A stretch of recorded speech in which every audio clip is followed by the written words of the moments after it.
Assalamualaikum, selamat petang guys. Hari ni saya akan ajar korang macam mana korang nak mapping SNR yang tepat dan juga di time frame berapa yang kita nak kena apply support dan juga resistance ni.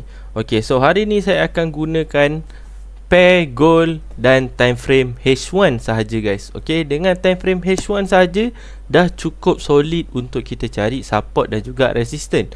Ditambah perasa pula, okay, kita tengok dekat gold ni sekarang dia tengah sideways. Okay, kita tengok gold ni masih lagi dalam momentum sideways. Okay, apabila momentum sideways, kita hanya akan fokus di level resistance dan juga level support sehinggalah berlakunya breakout.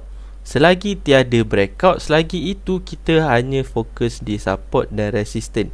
Senang sahaja guys, tak perlu korang pening-pening kepala ataupun susah-susah cari teknikal yang susah. Guna SNR saja. Okey, sekarang saya dah tulis dekat situ resistance dan juga support. Okey, kalau kita tengok dekat time frame H1 ni, macam mana kita nak tengok kita punya support dan resistance? Senang sahaja, korang tukarkan kepada line chart, korang akan nampak ada bucu-bucu di bahagian atas dan juga bahagian bawah. Okey, so bucu di bahagian atas ini adalah kita punya resistance level. Okey, so basically resistance ni adalah harga ceiling ataupun harga tinggi ataupun halangan di harga atas. Okey, itu adalah sifat resistance. Dan ini pula adalah sifat support.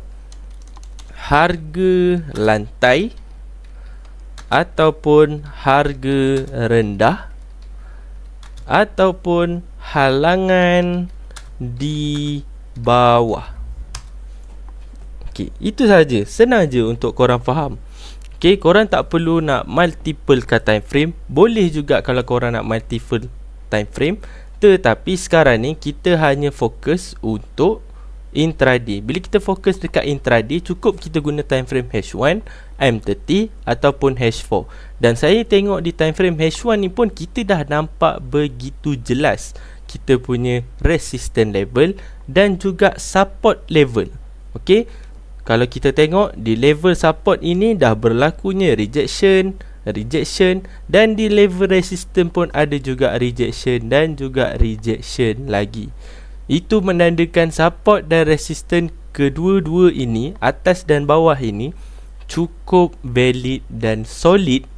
Apabila price sampai lagi, kita hanya perlu tengok price action, sama ada price breakout kita punya support level ataupun resistance level. Selagi mana dia tak breakout, kita boleh ambil position buy dekat support dan sell di resistance.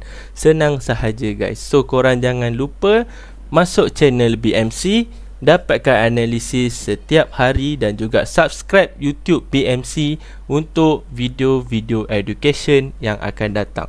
Itu sahaja untuk hari ini. Terima kasih guys. Saya akan ajar korang lagi macam mana nak analisis market. Let's go.